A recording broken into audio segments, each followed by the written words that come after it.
Long time no see from Rauta's Garage Gym, where I'm doing today's review. And what a metal album we have here. This one is Uttermost Metal by a band called Vulture from Germany. Those who have been on the map of German metal or maybe aware of this band, because this is not their first album, but actually a successor to their previous album called The Guillotine, released a couple of years ago.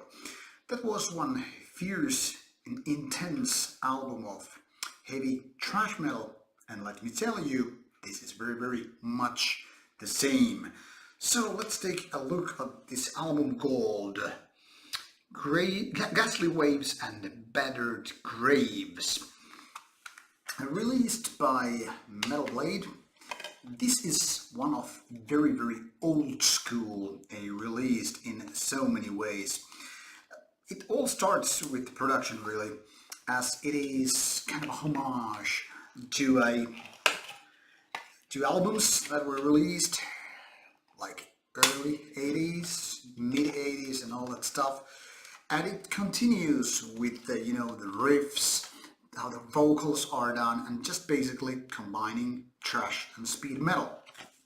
Here's the inlay of this fun looking CD, and as you can pretty much see, these guys look no modern metalheads, but more like traditional things. And even pay attention to this old Metal Blade Records symbol. This is not like 2019, even if it says so. This is all very much going back to the 80s. Obviously, the CD is very much the same style, and look at this fine cover image, a knife in a leather glove hand, graveyard, then some red fog coming from a mausoleum. Can it be any more 80s metal? Well, let's take a look inside. The 80s theme is continued here, obviously. You know, everything from the logo to music to booklet, everything is just pretty much 80s, and that is a good thing when we're talking about old school, thrash and speed metal combination. Now, some of the riffs are actually reminding me of old Exodus. They are very much, it's kind of an early wave of thrash metal that is kind of so intense that the band almost like loses its grasp. I mean, there are no technical faults. It's talented, it's skillful, but at the same time it's almost like, oh, this guitar is just like flying out of my hands. And that is one of the things which make this album so nice. Now, it is just all the way from kind of a youthful passion. It is making those riffs very much like 80s never left the building.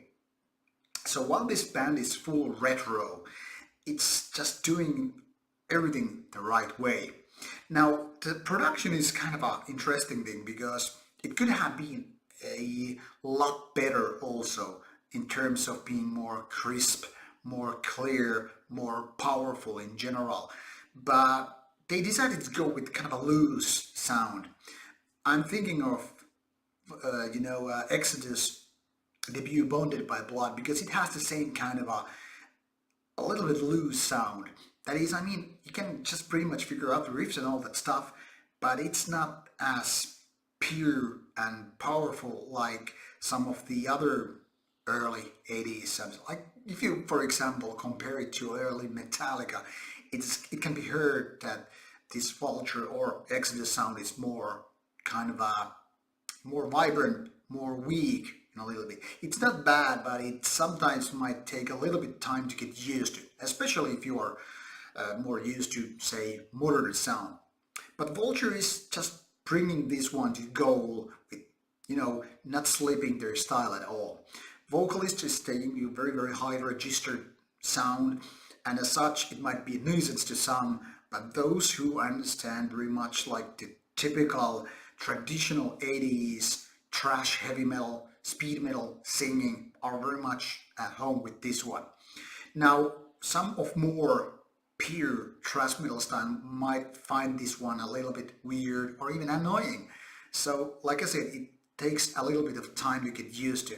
It's not as raspy as some people might prefer, but I think Vulture is doing just fine with the style they have done or chosen. Now, how this compares to the debut album, The Guillotine? Well, I think this is very much the same level. Some might say the band exceeded themselves with this album, but in my opinion, it seems that there has been only a little of progress.